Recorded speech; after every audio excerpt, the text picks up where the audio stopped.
After looking back on Henry as his origins and character throughout both the games and the books, I came up with an interesting theory that could further explain the massive amount of guilt Henry felt after the kidnapping and demise of his daughter by the malevolent William Afton.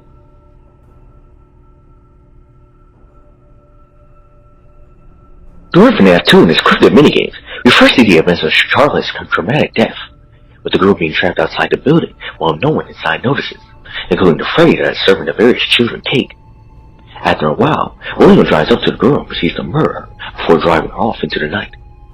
Later on in Pizzeria Simulator, we learn more of this event, with other children being responsible for locking Charlotte out, and the security puppet pursuing after her once it escaped his box, with Charlotte's soul later possessing the puppet after it collapsed beside her.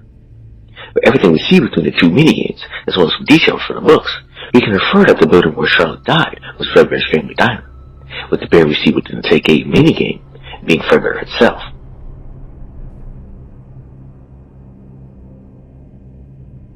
During the first night of the chaotic FNAF 2, we hear Phone Guy introduce himself as well as the player's job and tasks within the pizzeria as a whole.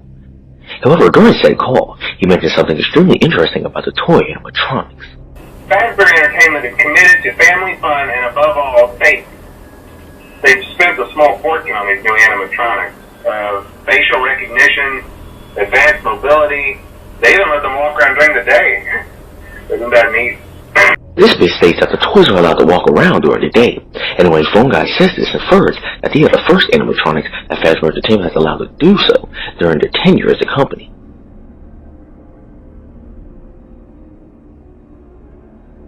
During the books, specifically the original book trilogy, we see Henry and William's history and relationship with each other throughout the years.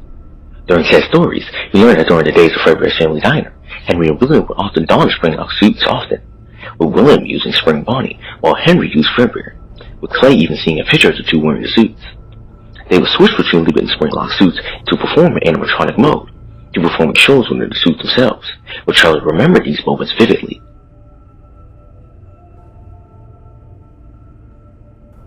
With all this being said, it could be possible that during the Take 8 minigame, the animatronic bear we could have seen could have been Fredbear, with Henry being inside the suit walking around the diner and performing for the various children that visited there.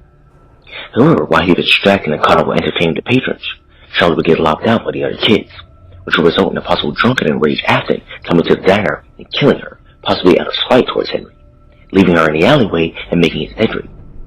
She would later be found, and Henry, feeling immense guilt for being so close, yet still unable to save his daughter, would fall into a deep depression, which would eventually evolve into his mannerisms and suicidal tendencies we see within Pizzeria Simulator, with the man likely having ended himself if it wasn't for the discovery of both his daughter's soul still being around in the puppet, Afton's victims still being within his old animatronics, and Afton himself still being alive in the form of Springtrap.